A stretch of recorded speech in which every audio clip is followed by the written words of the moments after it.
Vice President, Mr. Speaker, members of the Senate, and House of Representatives. Yesterday, December 7th, 1941, the United States of America was suddenly and deliberately attacked by the naval and air forces of the Empire of Japan.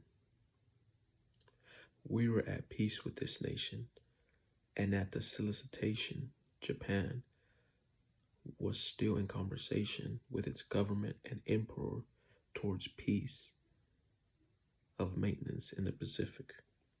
Indeed, 1 hour after Japan conceived bombing in the American island of Oahu, the Japanese ambassador to the United States and his colleague delivered to our Secretary of State a formal reply to a recent American message.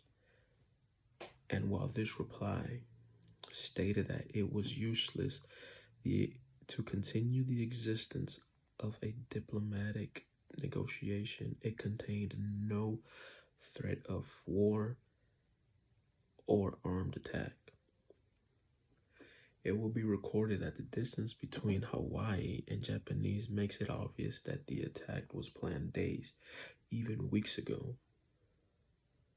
During the intervening time, the Japanese government has deliberately sought to deceive the United States by false statements and expressions of false hope for continued peace. I am sad to say that the attack yesterday on the Hawaiian Islands has caused severe damage to the American naval and the military forces. I'm also sad to say that I regret that many American lives have been lost. In addition, American ships have been reported torpedoed in the high seas between San Francisco and Honolulu. Yesterday, the Japanese government also launched an attack on Malaya. Japanese also attacked last night Hong Kong, also attacked Guam. Japanese last night also attacked the Philippine Islands. Last night, Japanese attacked Wake Islands. And last night, Japanese attacked the Midway Islands. Japanese has therefore undertaken a surprise offense extending throughout the Pacific area. The fact that yesterday and today speaks for themselves. The people of the United States have already made their opinions and will understand the implementations to very life and safety of our nation. As Commander-in-Chief of the Army and the Navy, I have directed that all measures be taken to our defense. But always will our nation remember this character of the onslaughts against us.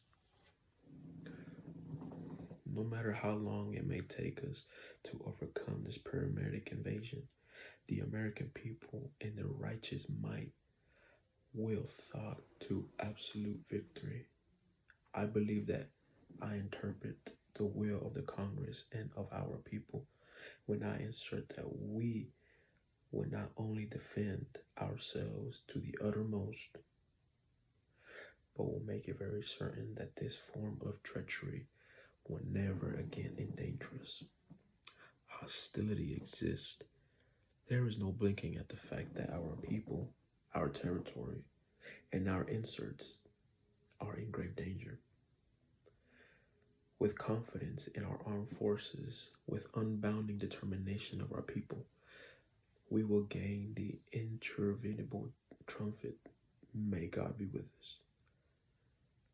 I ask the Congress that they declare the unprovoked and destructive attack by Japan On Sunday, December 7, 1941, a state of war has existed between the United States and the Emperor of Japan.